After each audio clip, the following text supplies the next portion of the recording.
If you call 911, it could get you evicted. Today is April 28, 2026. April is National Fair Housing Month, and I've committed to making a fair housing video every day this month. Imagine, you're in danger. Maybe there's a break-in, or a situation at home has turned violent. You grab your phone to call 911, but then you hesitate because you know that if the police show up to your apartment one more time, you won't just be dealing with an emergency, you'll be dealing with an eviction notice. It sounds like a glitch in the system, but in 2026, it's a reality for thousands of renters right here in Metro Atlanta. We're talking about crime-free and chronic nuisance ordinances. These are local laws that turn your right to public safety into a housing hazard. And if you live in DeKalb County or Marietta, you need to know exactly how they work. On paper, these laws are sold as a way to keep neighborhoods safe. But look at the fine print. Take DeKalb County. Just this month, in April of 2026, the Board of Commissioners moved forward with a new chronic nuisance property ordinance. It sets a strike system, 3 documented nuisance incidents in 180 days, and your home is labeled a chronic nuisance. What counts as an incident?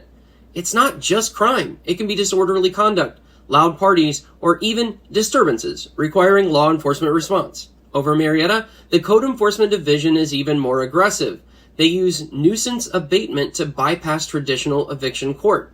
If the city decides your unit is a nuisance, they can pressure your landlord to abate it immediately. That usually means you're out on the street before you can even find a lawyer. And those are just 2 local examples.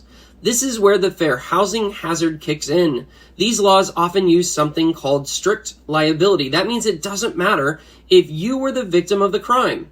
If the police are called to your address, it's a strike against you. This is a direct hit on domestic violence survivors and families in over-policed neighborhoods. For years, we relied on federal disparate impact rules to fight these laws, but in 2026, those federal protections are in a state of flux. While some states are passing right to safety acts, Georgia remains a battleground state.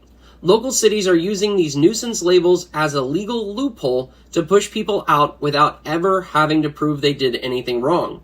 So what do?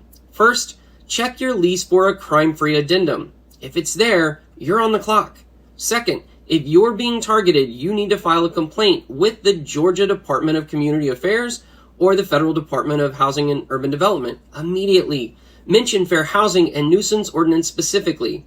In Atlanta, safety shouldn't be a trade-off for having a roof over your head. Stay informed and know your strikes. Don't let a nuisance ordinance turn you into a statistic.